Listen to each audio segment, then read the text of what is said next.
حضرت علی اصغر علیہ السلام امام حسین علیہ السلام کے بیٹے تھے۔ آپ علیہ السلام کا نام عبداللہ بھی بیان کیا جاتا ہے۔ آپ علیہ السلام اہل بیت کے نور تھے۔ آپ علیہ السلام بہت کم عمر تھے۔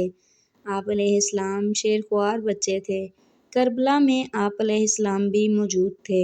محرم کا مہینہ تھا۔ گرمی بہت شدید تھی۔ خیموں میں پانی ختم ہو گیا۔ بچے پیاس سے تڑپ رہے تھے۔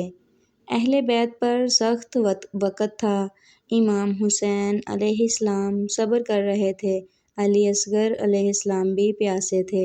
ان کے لب خشک ہو گئے تھے۔ ان کی حالت کمزور تھی۔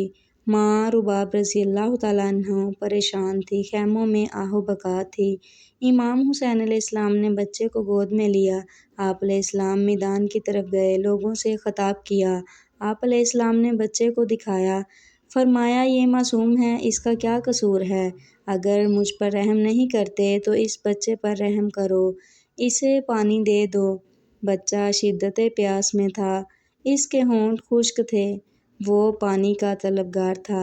لشکر خاموش کھڑا تھا۔ کچھ لوگ متاثر ہوئے، مگر ظلم غالب آ گیا۔ ایک ظالم نے تیر اٹھایا، اس نے بے رحمی دکھائی، تیر چلایا گیا۔ تیر علی اصغر علیہ السلام کو لگا، بچہ زخمی ہو گیا۔ امام حسین علیہ السلام غمگین ہو گئے۔ آسمان بھی غم زدہ معلوم ہوتا تھا۔ زمین کربلا گواہ بنی، ننھا شہزادہ شہید ہو گیا۔ یہ منظر بہت دردناک تھا۔ امام حسین علیہ السلام نے صبر کیا، اللہ کی رضا پر راضی رہے۔ اہل بیت غم میں ڈوب گئے۔ ماں رباب رضی اللہ تعالیٰ عنہا نے صبر کیا۔ کربلا کی قربانیاں عظیم تھیں۔ علی اصغر علیہ السلام کی شہادت یاد رکھی گئی۔ ان کا ذکر محبت سے ہوتا ہے۔ ان کی معصومیت مشہور ہے۔ ان کا نام احترام سے لیا جاتا ہے۔ مسلمان انہیں یاد کرتے ہیں۔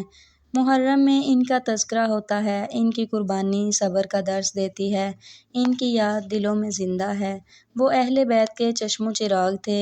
ان کی شہادت تاریخ کا حصہ ہے۔ کربلا حق و باطل کی جنگ تھی۔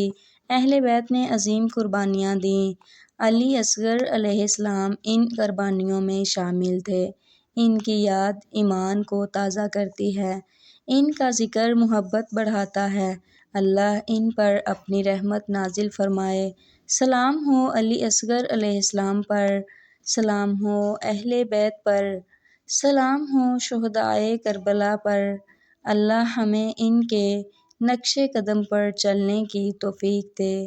آمین یا رب العالمین۔